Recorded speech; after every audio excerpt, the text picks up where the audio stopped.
बिस्मिल्लाहिर्रहमानिर्रहीम। मैं आपको बताऊं, पाकिस्तान के बड़े बड़े डाकू इकट्ठे हो गए हैं, एनआरओ मांग रहे हैं। एनआरओ ना मिलने पर अब पाकिस्तान की फौज और अदलिया पे हमले करके नई गेम का आगाज कर रहे हैं। फौज को उकसा रहे हैं, बदनाम कर रहे हैं, बेबुनियाद इल्जामात लगा रहे हैं। इससे ज्यादा मुल्क दुश्मनी और क्या हो सकती है।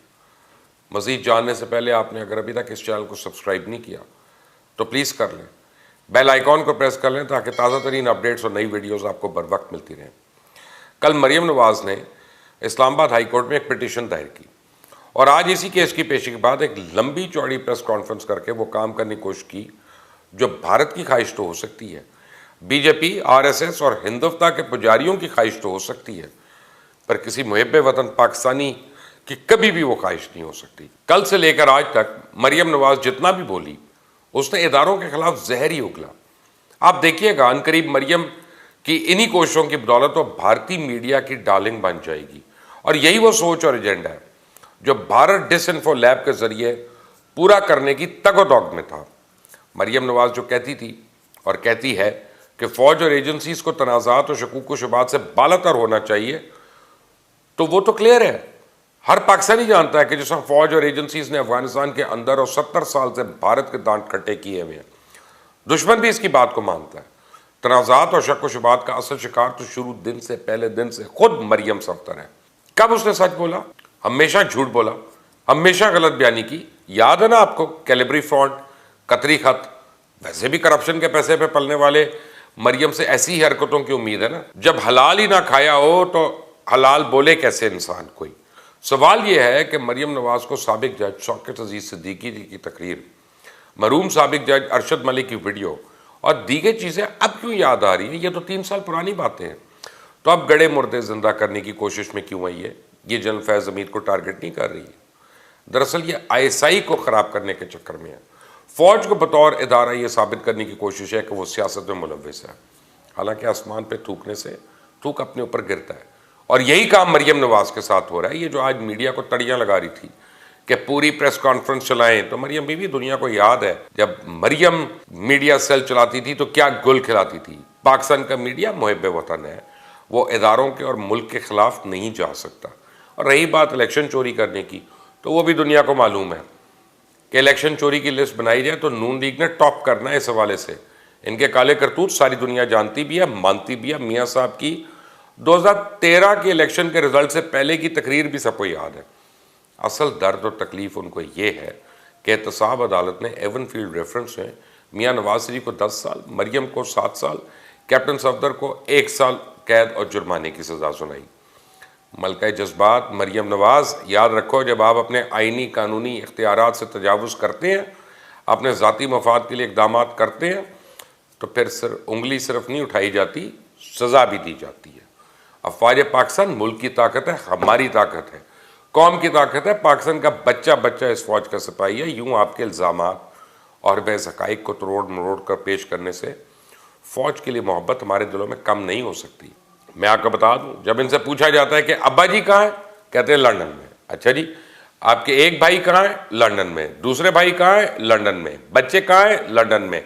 कारोबार कहाँ है? लंदन में। इलाज कहाँ है? लंदन में। जायदादें कहाँ है? लंदन में। बेटे की शादी कहाँ करनी है? लंदन में। अब पूछा जाता है आप कौन है? कहती मैं पाकिस्तान की बेटी हूँ। कौन लोग हो भाई तुसी? मरियम, आपका ये टोपी ड्रामा पूरी कौम समझ चुकी है। मजीद अब आप लोगों को बेवकूफ़ नहीं बना सकती।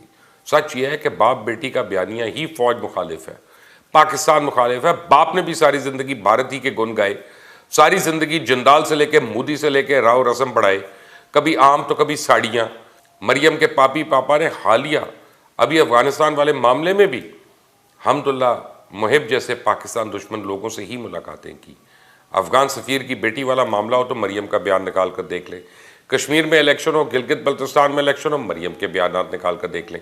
क्या ये कोई ढकी छुपी बात है कि इंडियन हाई कमीशन के लोग रातों को इनसे मिलते हैं और फिर सुबह नाश्ता करके अपने घरों से निकलते हैं? तो आपको पता चल जाएगा। यूं हर अहम मौके पे ये पाकिस्तान को नुकसान पहुंचाने से बाज नहीं आते, तो अब कैसे मुमकिन है कि बाप बेटी मुल्क दुश्मन एजेंडे को छोड़ दें? इनका एजेंडा ही पाकिस्तान दुश्मनी है। ये शुरू दिन से ही बाप बेटी वही बात करते हैं जो रॉ को अच्छी लगे, जो इंडियन आईबी को अच्छी लगे। आप देख लें, हमेशा वही काम किया जैसे भारत में इनकी खूब तारीफ हो, खूब आवभगत हो। अभी तो वॉल्यूम 10 खुल जाए, जी जी वॉल्यूम 10 पैनमा वाला, तो दोनों बाप बेटी के अकड़ ठिकाने आ जाए। इनका यौम हिसाब करीब है, इसलिए खूब फड़फड़ा रहे हैं। जो समझने की चीज़ है वो ये है कि मुल्क में सदर और वज़ीर आज़म बदलते हैं, स्टेट सीक्रेट्स आउट नहीं करते। नवाज शरीफ लंदन से और मरियम जो यहाँ से बोल रही हैं, जाहिर है इनको किसी ने थपकी दी है। आप देखें किस कदर बददयानत और अहमक औरत है कि झूठा प्रोपेगेंडा करके खुदगर्ज औरत पाकिस्तान से पता नहीं किस चीज़ का बदला लेना चाह रही है कि अपने मुल्क को झूठा बदनाम करने के लिए कोई मौका हाथ से नहीं जाने देती। जब चाहती है मुल्क पे कीचड़ उछाल देती है। इसका बाप मुल्की इदारे और नज़रियात पे हमला आवर रहता है, लेकिन फ़ौरन ही वो कीचड़ इन लोगों के वापस मुंह पे मल दिया जाता है।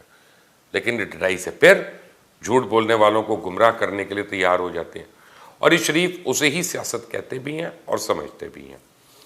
ये लोग यहाँ सिर्फ माल पानी बनाने के लिए हैं। इनका अपना मुल्क तो वो है जहाँ पे ये सरमाया रखते हैं, अपने अब्बा रखते हैं। पाकिस्तान तो एक कमाई का जरिया है। ये कमाई चाहे इसकी अच्छाई करके की जाए, बुराई करके, मकसद कमाई है। इसलिए इनको फ़र्क नहीं पड़ता कि इनके ज़ुबान बयान से अगर पाकिस्तान का बुरा या भला हो। इनकी सियासी तारीख है कि अपने मफादात के लिए कभी अदालतों पर चढ़ाई करते हैं, कभी इदारों को मुतनाज़ बनाने की कोशिश करते हैं। ये कौमी मुजरिम है। इनकी एक ही ख्वाहिश है कि इनको फिर से NRO मिल जाए, ये फिर से मुल्क के अंदाता बन जाए, रही सही कसर भी पूरी कर लें। ये सारी इनकी सियासत इसी दम से है। ये वो दिहाड़ी बाज है जिनको नाम, रुपया, पैसा सब कुछ इस मुल्क ने दिया, मगर ये इस मुल्क की ही जड़ें खोखली करने पर लगे हुए हैं। शरीफों ने सिर्फ अपने असासे बनाए, मुल्क को कंगाल और मकरूज कर दिया। जब इनसे इनके असासों और इतनी बड़ी दौलत का सोर्स पूछा जाए तो जवाब देने के बजाय गालम गलोच और धमकियों पर उतर आते हैं, इदारों को बदनाम करना शुरू कर देते हैं। इनको करप्शन और लूट मार के साथ इंसाफ भी अपनी मर्जी का चाहिए। अपने ख़ानदान की जिन्नाती मुआशी तरक्की का राज तो बताएं तो इनको पता चले। दरअसल प्राइवेट माफिया ने लूट मार के अलावा कुछ काम नहीं किया। नवाज शरीफ गीदड़ों की तरह बैठकर बाहर बैठ के बातें कर रहा है। इसके बेटे भी पैसे चुरा के बाहर बैठे हैं। बेटी यहाँ फौज के खिलाफ बोल रही है। औरत के एहतराम की हमारी इक़्तिदार का फ़ायदा उठाते हुए बेटी इस फौज के खिलाफ ज़ुबान इस्तेमाल कर रही है। जो फ़ौज मुल्क को कौम का दिफा कर रही है। कोई और मुल्क होता तो उसको दोबारा जेलों में भी डाला जाता, जूतियाँ भी मारी जाती। ये इदारों का एक बार फिर वैसे ही ब्लैकमेल करना चाह रहे हैं जैसे उन्होंने IGI बनवाई थी। पर आप इदारे इनसे बिगड़ गए हैं। इनके करतूत इनको पता चल गए। ना वो डील देने को तैयार है, ना डील देने को तैयार है। ये जो मरियम धमकियाँ लगा रही है, इसकी वजह सिर्फ ये है कि इनको केसों से बचाया जाए, इनको NRO दिया जाए। पर याद रखें, जितना मर्जी ये जोर लगा लें, जितना मर्जी गंद उछाल लें, इनको ना तो कोई सपोर्ट मिलनी है, ना रिलीफ। ये उल्टा मज़ीद गंदे होंगे और इंशाल्लाह एक्सपोज भी होंगे। आप मेरी बात से एग्री करते हैं तो ज़रूर कमेंट करिएगा। चैनल को सब्सक्राइब करना मत भूलें। बेल आइकॉन को ज़रूर प्रेस करिएगा।